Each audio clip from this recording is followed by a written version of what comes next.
30 सालों में नहीं, आज़ादी के बाद बिहार में हुए चुनाव में ये सबसे ज़्यादा वोटिंग परसेंटेज है।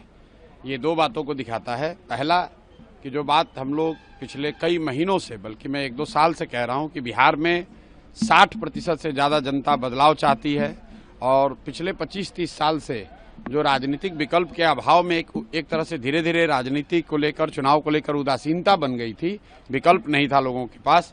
अब जनसुराज के आने से उनको एक नया विकल्प मिला है और बढ़ा हुआ जो वोटिंग परसेंटेज है वो दो बातों को दिखाता है। एक कि लोगों को एक नए विकल्प को देखकर उत्साह रहा है और बड़े पैमाने पर वोटिंग हुई है, बदलाव के लिए वोटिंग हुई है।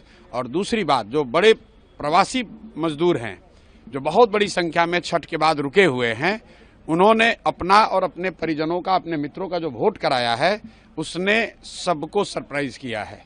और जितने लोग ये बैठे हुए थे कि महिलाओं को 10,000 पैसा मिल गया और उसी से हम लोग जीत जाएंगे, इन चुनाव में महिलाएं तो हैं ही, लेकिन महिलाओं से बढ़कर प्रवासी मजदूर एक्स फैक्टर है। इस चुनाव का एक्स फैक्टर प्रवासी मजदूर हैं।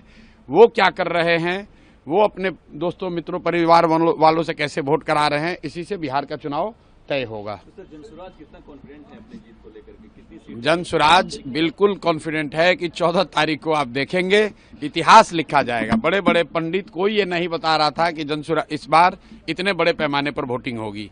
और ये आकलन लोग कर रहे हैं, 2 करोड़ 10 लाख से ज्यादा लोगों ने वोट करा है।